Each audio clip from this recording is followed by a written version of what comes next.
Woman, is there a problem, officer? Officer, ma'am, you were speeding. Woman, oh, I see. Officer, can I see your license please? Woman, I'd give it to you but I don't have one. Officer, don't have one? Woman, lost it 4 times for drunk driving. Officer, I see, can I see your vehicle registration papers please? Woman, I can't do that. Officer, why not? Woman, I stole this car. Officer, stole it? Woman, yes, and I killed and hacked up the owner. Officer, you what? Woman, his body parts are in plastic bags in the trunk if you want to see. The officer looks at the woman, slowly backs away to his car, and calls for backup. Within minutes 5 police cars circle the car. A senior officer slowly approaches the car, clasping his half-drawn gun. Officer 2, ma'am, could you step out of your vehicle please? The woman steps out of her vehicle. Woman, is there a problem sir? Officer 2, one of my officers told me that you have stolen this car and murdered the owner. Woman, murdered the owner? Officer 2, yes, could you please open the trunk of your car, please? The woman opens the trunk, revealing nothing but an empty trunk. Officer 2, is this your car, ma'am? Woman, yes, here are the registration papers. The first officer is stunned. Officer 2, one of my officers claims that you do not have a driving license. The woman digs into her handbag and pulls out a clutch purse and hands it to the officer. The officer snaps open the clutch purse and examines the license. He looks quite puzzled. Officer 2, thank you ma'am, one of my officers told me you didn't have a license, that you stole this car, and that you murdered and hacked up the owner. Woman, betcha the lying bast asked told you I was speeding too. Bill wakes up at home with a huge hangover. He forces himself to open his eyes, and the first thing he sees is a couple of aspirins and a glass of water on the side table. He sits down and sees his clothing in front of him, all clean and pressed. Bill looks around the room and sees that it is in a perfect order, spotlessly clean. So's the rest of the house. He takes the aspirins and notices a note on the table. Honey, breakfast is on the stove. I left early to go shopping. Love you. So he goes to the kitchen and sure enough there is a hot breakfast and the morning newspaper. His son is also at the table, eating. Bill asks, son, what happened last night? His son says, well, you came home after 3 a.m., drunk and delirious. Broke some furniture, puked in the hallway, and gave yourself a black eye when you stumbled into the door. Confused, Bill asks, so, why is everything in order and so clean, and breakfast is on the table waiting for me? His son replies, oh that. Mom dragged you to the bedroom, and when she tried to take your pants off you said, lady, leave me alone, I'm married. An elderly Canadian gentleman of 83 arrived in Paris by plane. At the French customs desk, the man took a few minutes to locate his passport in his carry-on bag.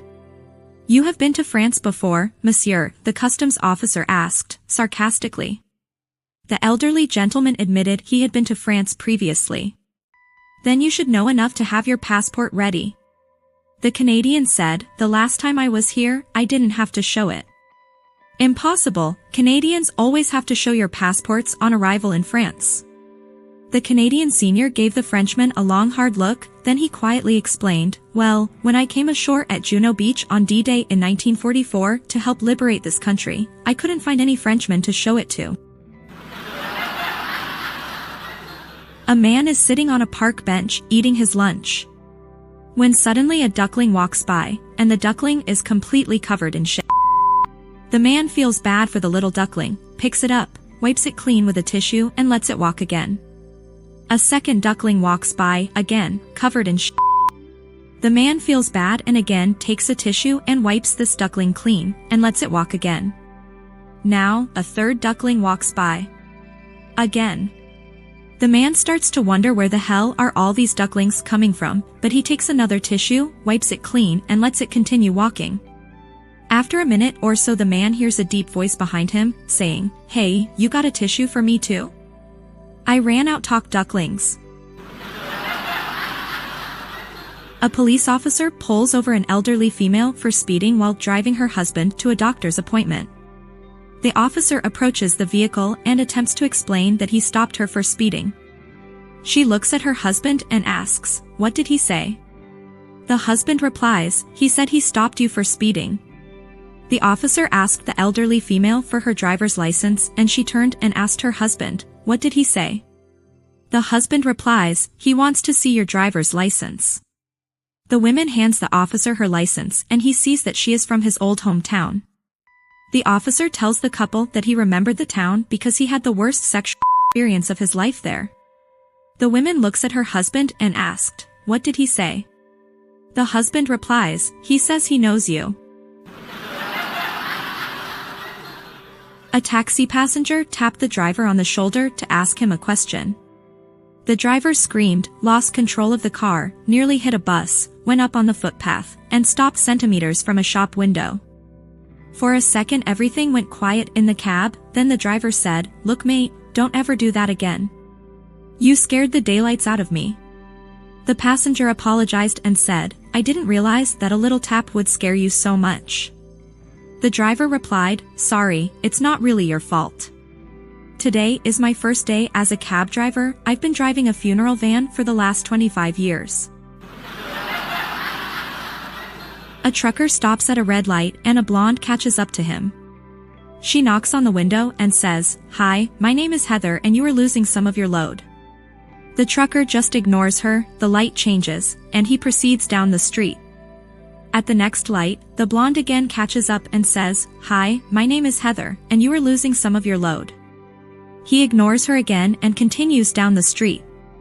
At the next red light the blonde catches up, all out of breath, knocks on the window and says, "Hi, my name is Heather and you are losing some of your load." The trucker looks at her and finally, he says, "Hi, my name is Kevin, it's snowing, and I'm driving a salt truck." One day while a blonde was out driving her car, she ran into a truck. The truck driver made her pull over into a parking lot and get out of the car. He took a piece of chalk and drew a circle on the pavement. He told her to stand in the middle and not leave the circle. Furious, he went over to her car and slashed the tires. The blonde started laughing. This made the man angrier, so he smashed her windshield. This time the blonde laughed even harder. Livid, the man broke all her windows and keyed her car. The blonde is now laughing hysterically, so the truck driver asks her what's so funny. The blonde giggled and replied, "When you weren't looking, I stepped out of the circle 3 times. An Arab student studying in Germany wrote a letter to his dad. "Dear Dad, Berlin is wonderful, people are nice and I really like it here, but Dad, I am a bit ashamed to arrive at my college with my pure gold Ferrari 599 GTB when all my teachers and many fellow students travel by train. Your son, Nasser." The next day, Nasser gets a reply to his letter from his dad. "My dear loving son, $20 million has just been transferred to your account. Please stop embarrassing us. Go and get yourself a train too. Love, your dad." An old man lived alone. His only son was in prison. The old man wrote a letter to his son.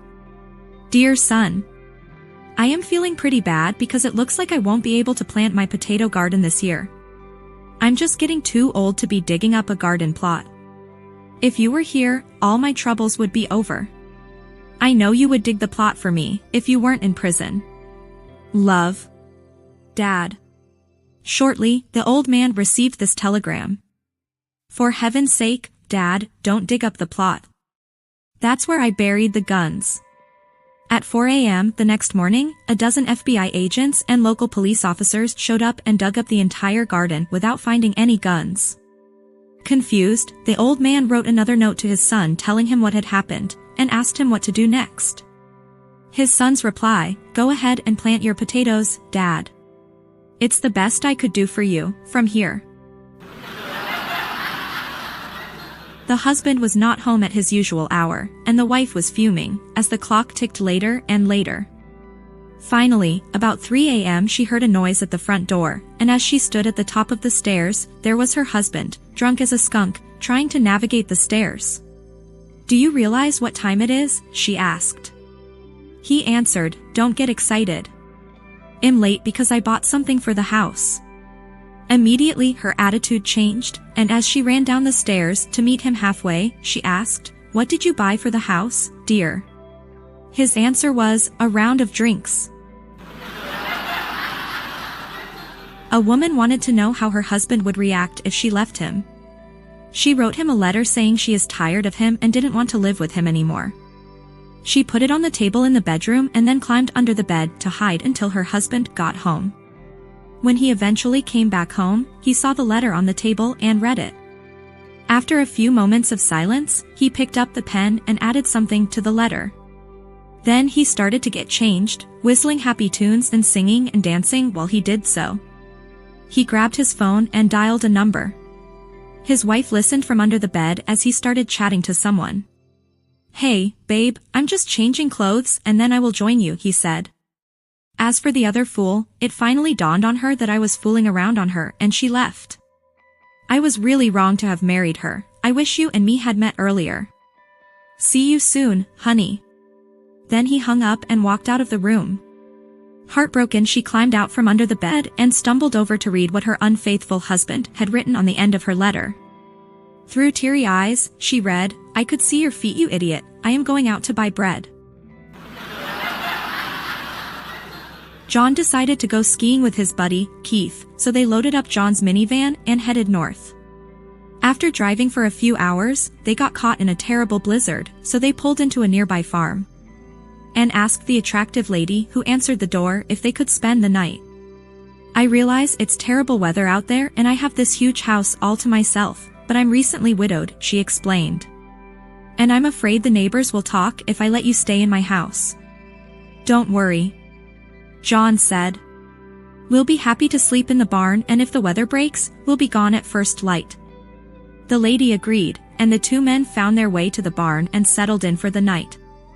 Come morning, the weather had cleared, and they got on their way and enjoyed a great weekend of skiing. But about 9 months later, John got an unexpected letter from an attorney. It took him a few minutes to figure it out, but he finally determined that it was from the attorney of that attractive widow he had met on the skiing weekend. He dropped in on his friend Keith and asked, "Keith, do you remember that good-looking widow from the farm we stayed at on our skiing holiday about 9 months ago?" "Yes, I do," said Keith. "Did you, happen to get up in the middle of the night, go up to the house and pay her a visit?" "Well, yes," Keith said, a little embarrassed about being found out. "I have to admit that I did." "And did you happen to give her my name instead of telling her your name?" Keith's face turned beet red and he said, "Yeah, look, I'm sorry, buddy. I'm afraid I did." "Why do you ask?" "Well, she just died and left everything for me." After a long night of making love, the guy notices a photo of another man on the woman's nightstand by the bed. He begins to worry. "Is this your husband?" he nervously asks. "No, silly," she replies, snuggling up to him. "Your boyfriend, then," he continues. "No, not at all," she says. "Is it your dad or your brother?" he inquires, hoping to be reassured. "No, no, no." "You are so hot when you're jealous," she answers. "Well, who in the is he, then?" he demands. She whispers in his ear, "That's me before the surgery." Hey there, I put a lot of effort into making these videos, so please subscribe for more jokes and stay happy, thank you.